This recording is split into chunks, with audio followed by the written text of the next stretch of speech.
So this is my AC. It's called PARASAMGATE. I'm very proud of this AC because I took everything I learned from my mentor's previous builds and made something new by combining the reverse joint Sweet 16 AC into a laser dagger Punisher.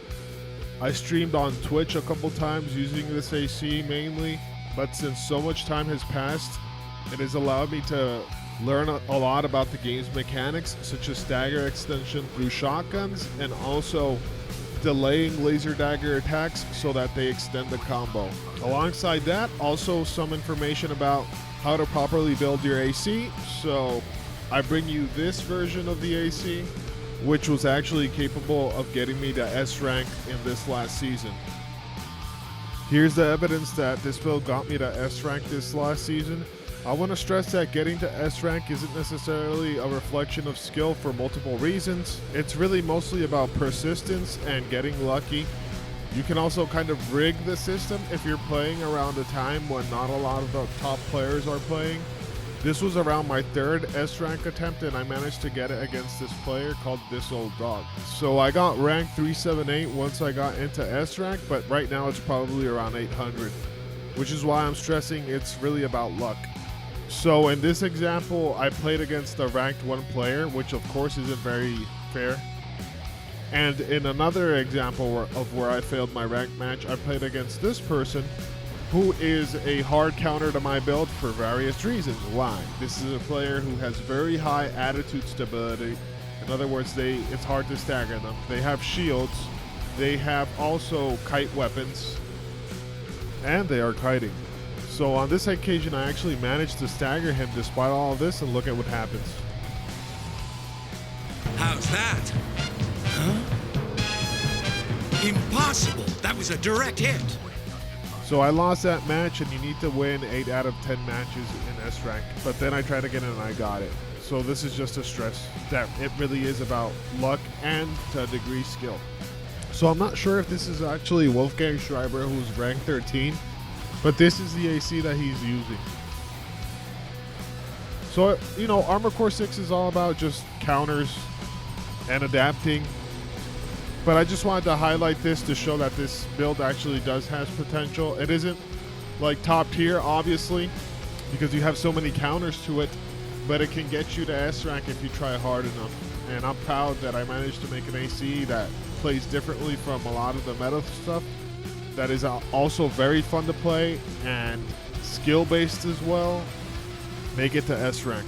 I also want to stress that skill really is important because I'm pretty sure that I played another player that was using this same AC, but instead of staying and hovering and trying to dodge through quick boosts, the other player probably equipped a more effective vertical booster, and he was just flying upwards and falling downwards. You know, typical kite behavior that makes it impossible to hit. Here's the evidence that this is Wolfgang Schreiber's AC. But maybe it wasn't the same player. And this clip right here is for me just to show why I enjoy staggers and mechanic in Armor Core 6. Because as you can see, even though I have 1 HP and this match should be over, I managed to trigger stagger by not giving up, and I end up flipping the match. So now for the rest of the video, I'm simply going to discuss some tips about how you should be playing this AC, as well as the matchups for it. Because this is a reverse joint AC, it's very powerful against things that are heavy and you tend not to move around too much. So in this case, I showcase how easy it is to kick boats and to combo them. This is a full combo. I can get a boat from full health to 0 health. You know, that's why shields are so important. This is the basic combo. Just trigger stagger, use your laser dagger combo, use assault armor, and finish off with the Sweet 16. Make sure to trigger Huxley before the combo so it can continually do damage while they're staggered. Always pay attention to your Sweet 16s because they can stagger extend, and you also want to fire before and after the combo to do extra damage. I also strongly recommend extending the stagger through delaying your laser dagger attacks, because that makes it so that your Sweet 16 reloads by the time the combo's over. It also gives your Huxley more time to do damage. As a lightweight reverse joint AC, dodging is very important to this build. As you can see, the enemy almost triggered their stagger on me, but I still just consistently dodge this shot, and I trigger the stagger from this state. Without being able to dodge his attacks, I would have lost this match. One other option that you can consider with the laser dagger is to actually use a charged laser dagger attack when you're in close quarters combat. I honestly don't do this very much, but it's a useful tool to have when you want to shake up the rhythm of the fight.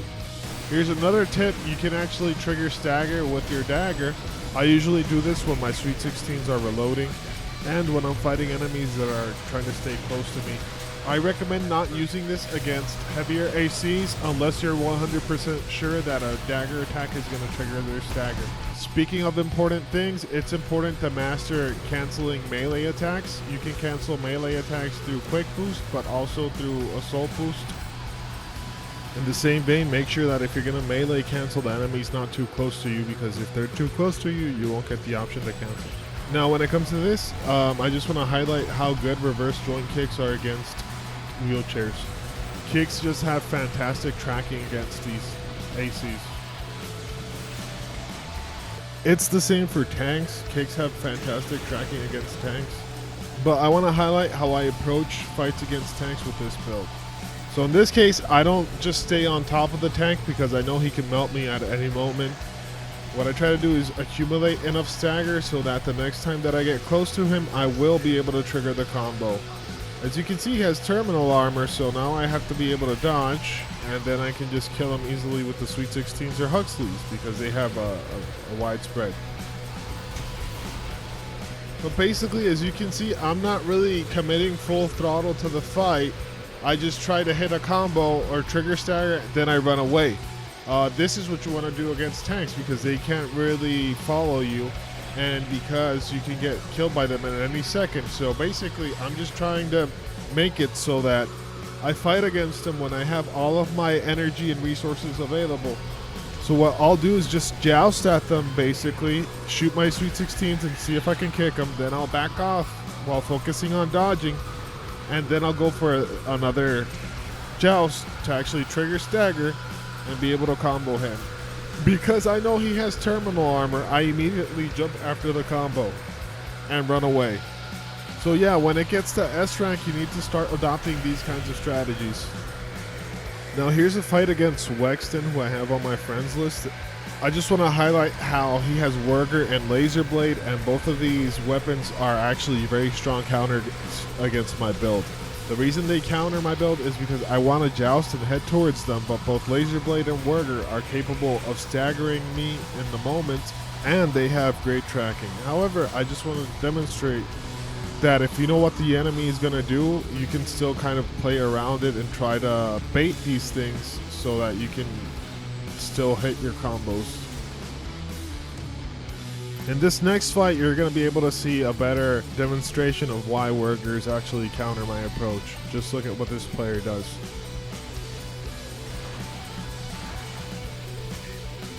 That's almost all of my health right there, but of course persistence and opportunity. He's close to me, so I'm going to stagger him, and I'm going to do my combo,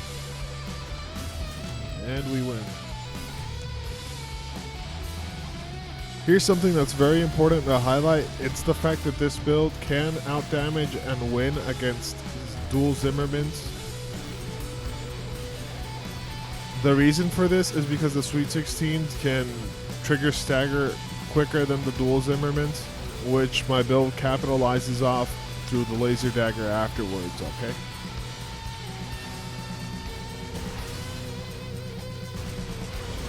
The other detail you might notice is that I'm actually dodging the Zimmerman shots when possible. That's due to my AC's speed.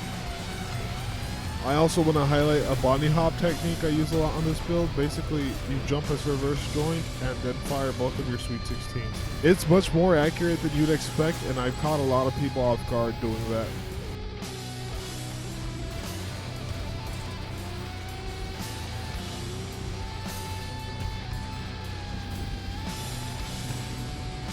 So a lot of people have figured out how to build an AC who has enough attitude stability so they don't get staggered after getting hit with assault armor. But the benefit of having Sweet 16s is that you can basically still trigger the stagger if you do use assault armor when you're that close to them.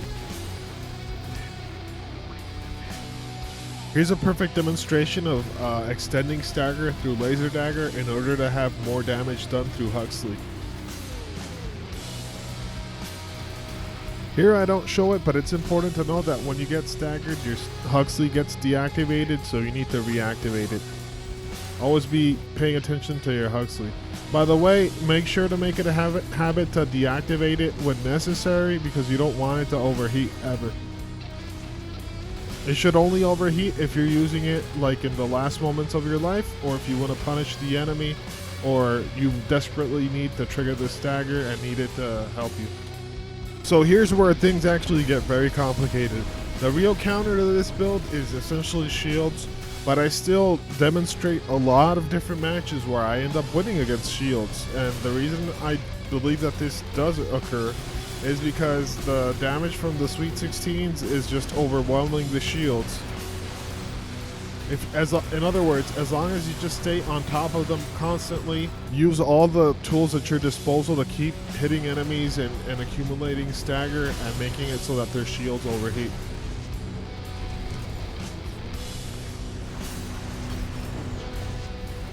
At this point, I'm employing regrettable S-rank tactics. He has pulse armor. I have no advantage whatsoever to fight him right now. I can just wait until it decays. And I also have the HP advantage, so he does have to come to me. However, even then he still runs away. You know, that's how players are sometimes.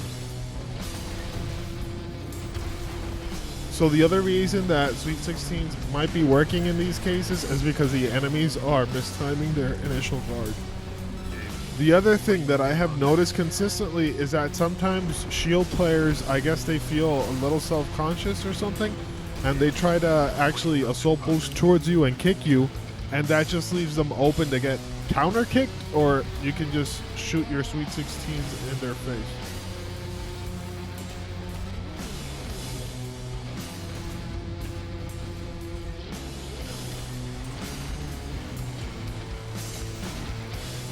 So basically, it's a mixture of trying to either overwhelm them or catching them off guard. This guy was supposedly like rank 70 something or 80 something, but I guess he didn't enjoy the getting staggered too much.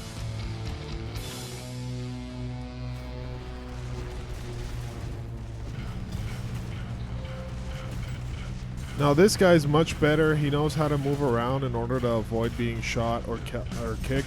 But here I get him with the bunny hop technique I mentioned earlier.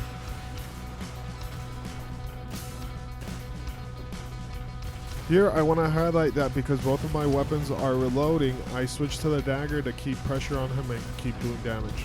It's a quick thing to do, but you can see it kind of fucks up his momentum because he tries to counter with a kick and he probably loses all his EN. So here I just want to highlight how I cancel his pulse armor with my assault armor, but it still doesn't like trigger a stagger or do any impact damage. The reason I think this happens is because you can actually use your shield to block assault armor. And even though I can't really see it due to all the visual clutter, that's probably what he did. But of course you just have to keep your cool and keep playing your best, and you can turn around these kinds of unexpected situations. In this other fight against a shield user that's also kiting, I want to highlight how you can sometimes corral them into corners and use the corners to your advantage in order to kick them.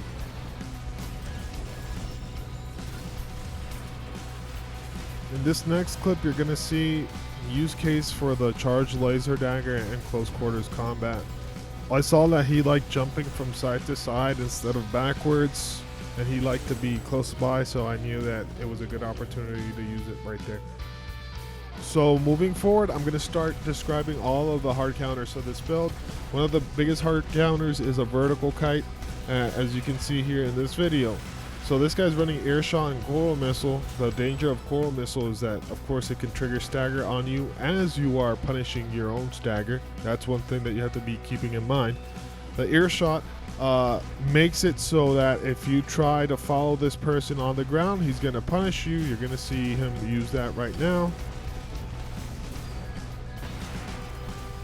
But really, what makes this effective counter, keep in mind he's not even running shields. If he did run shields, it would be a nightmare.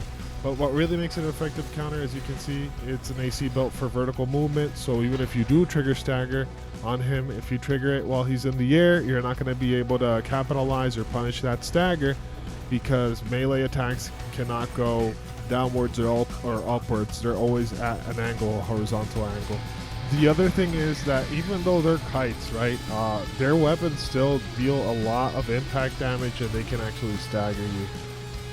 That's what makes them a strong counter, but you can still defeat them if they make mistakes.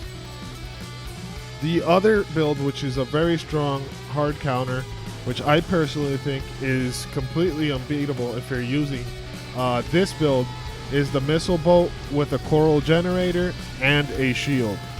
So in this match, I just play it perfectly, as perfectly as I possibly could play it under the conditions.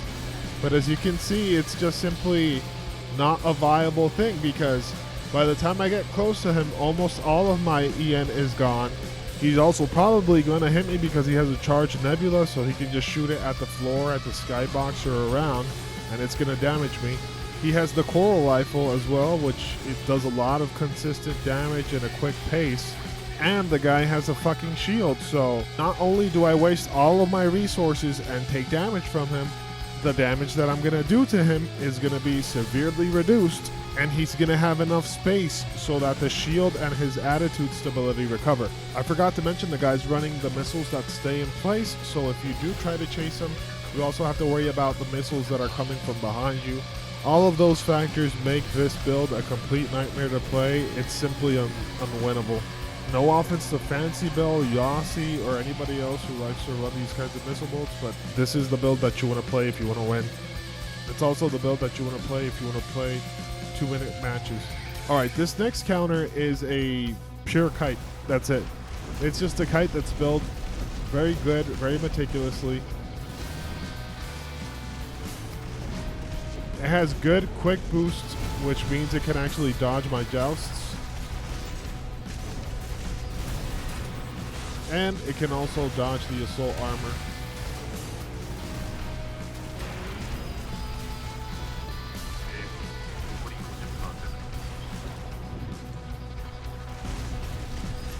Here, I just rest a moment because I know I have higher HP than him before I decide to go after him. Unlike that missile bolt that I just showed you, you can actually win these encounters as long as they make a mistake and you capitalize off of it. Well, that's it for the video. Thank you for watching. I'm going to share this AC's share code, and if you enjoyed the video and you enjoy the AC, go ahead and like and subscribe to this channel. It helps immensely. Thank you so much.